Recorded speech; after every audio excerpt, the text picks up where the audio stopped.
El día que volví a verlo, entendí que el destino no solo recuerda, también espera el momento exacto para devolver cada deuda con intereses. Aún no había entrado por completo al salón cuando sentí su presencia como una vieja cicatriz que empieza a doler antes de la tormenta. El murmullo elegante de la recepción, el tintinear de las copas de cristal y la música suave se desdibujaron en el instante en que mis ojos se cruzaron con los suyos. 3 años. 3 años desde que me dejó destruida, y ahora estaba ahí, de pie, mirándome como si acabara de ver a un fantasma. Yo, en cambio, sonreí. No era una sonrisa triunfal ni cruel, sino una perfectamente ensayada, serena, digna de la mujer que todos veían esta noche, la nueva esposa de Adrián Valverde, uno de los hombres más influyentes del país.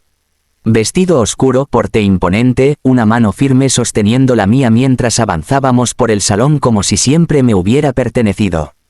Nadie sospechaba nada. Nadie imaginaba que el joven heredero que acababa de quedarse sin aire al verme había sido, años atrás, el hombre que juró amarme.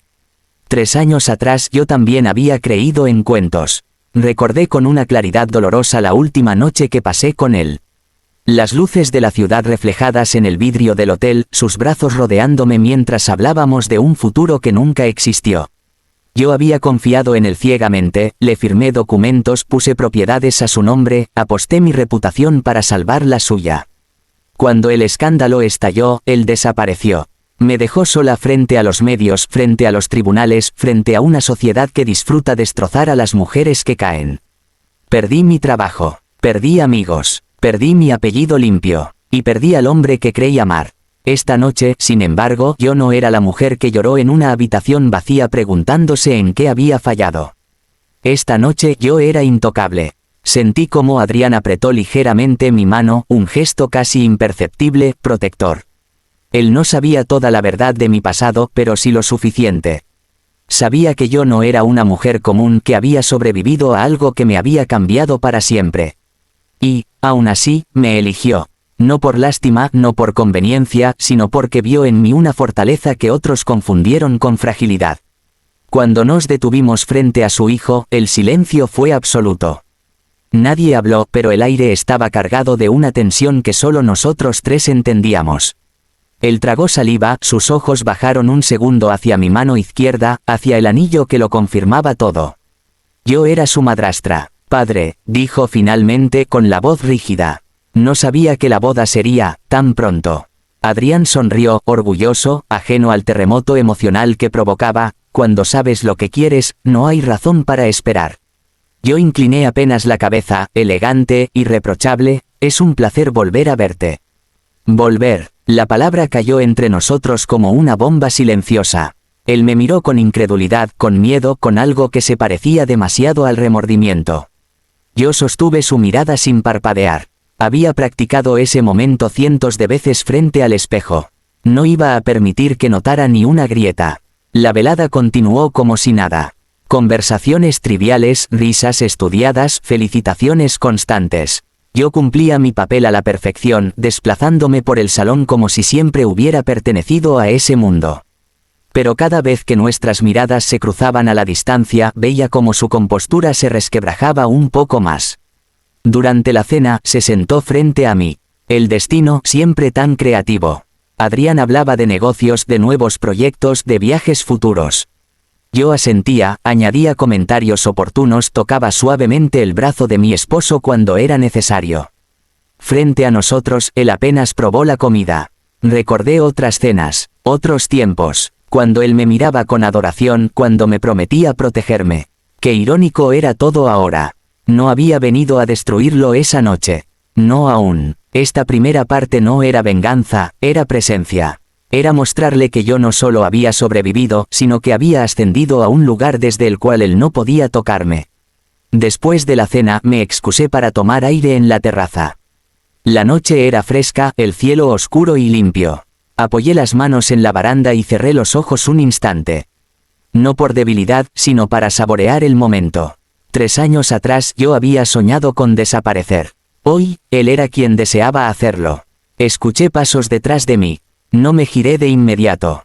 Sabía quién era. ¿Eres tú de verdad?, preguntó, con la voz baja, casi rota. Me giré lentamente. Eso parece. Esto Esto no puede ser real, dijo, pasándose una mano por el cabello. Tú desapareciste. Sonreí, suave. No. Fui empujada. El silencio que siguió fue pesado. Lo observé con atención, sin rastro del amor que una vez sentí. Solo veía a un hombre acorralado por su propio pasado. ¿Él lo sabe?, preguntó, nervioso. Sabe lo suficiente, respondí. Y tú sabes que siempre fui discreta. No dije nada más. No hacía falta. Regresé al interior con la cabeza en alto, dejándolo solo con sus pensamientos.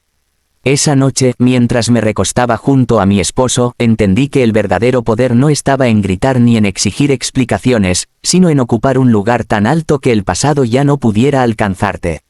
Y esta historia, la nuestra, apenas estaba comenzando. La noche en que comprendí que el pasado no solo había vuelto para tocar la puerta, sino para exigir cuentas, comenzó con una llamada que no esperaba.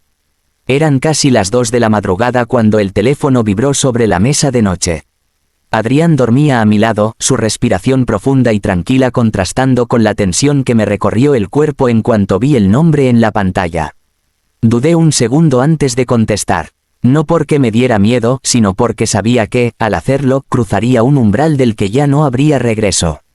Necesitamos hablar, dijo él sin saludo, con la voz baja y quebrada.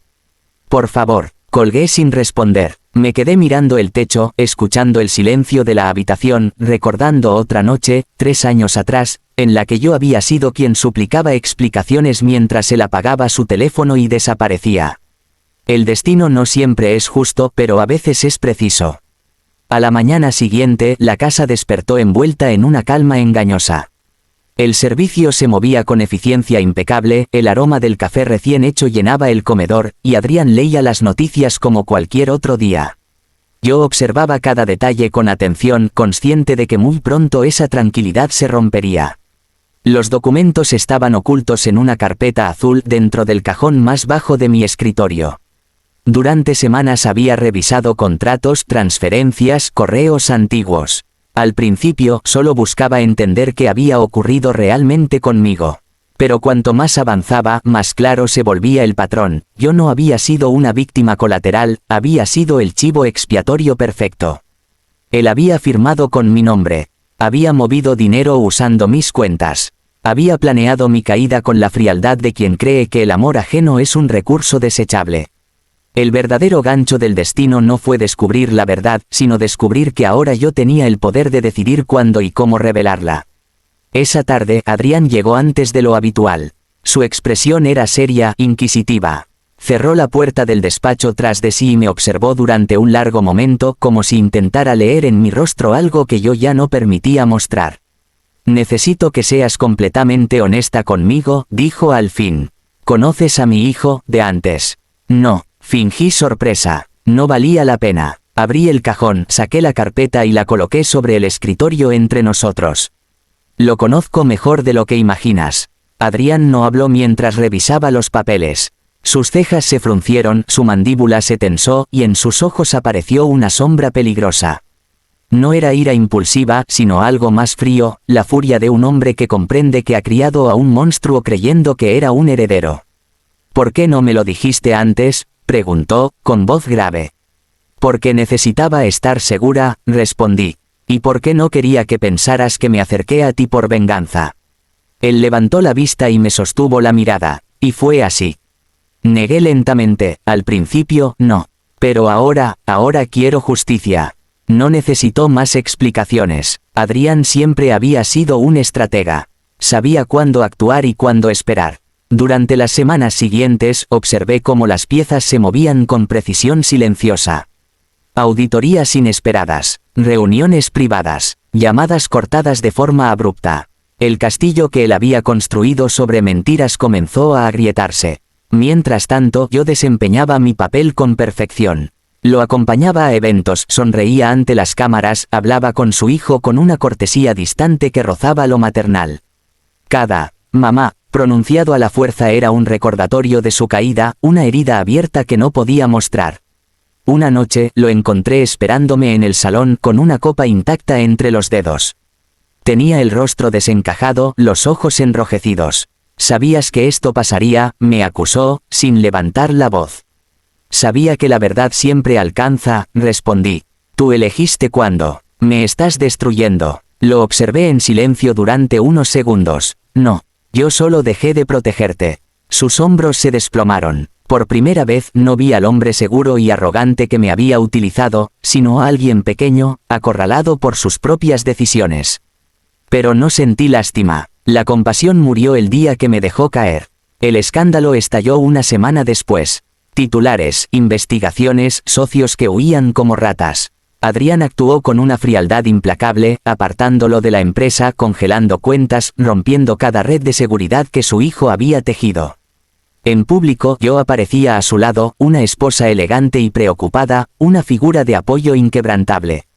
En privado no cruzábamos más palabras de las necesarias. El día de su partida llegó sin ceremonias. Una maleta, 2 guardaespaldas, ninguna despedida. Lo observé desde lo alto de la escalera con una serenidad que me sorprendió incluso a mí. Cuando cruzó la puerta, se giró por última vez. ¿Valió la pena?, preguntó. Pensé en la mujer que fui, en la que lloró sola, en la que dudó de su valor. Pensé en la que ahora era. Sí, respondí, porque me devolví a mí misma. La puerta se cerró. El eco resonó en la casa, pero ya no dentro de mí. Aquella noche, mientras apagaba las luces, comprendí que no me había convertido en su madrastra para vengarme, sino para ocupar un lugar donde nadie volvería a usarme ni a romperme. 3 años atrás me traicionaron. Hoy, yo escribí el final.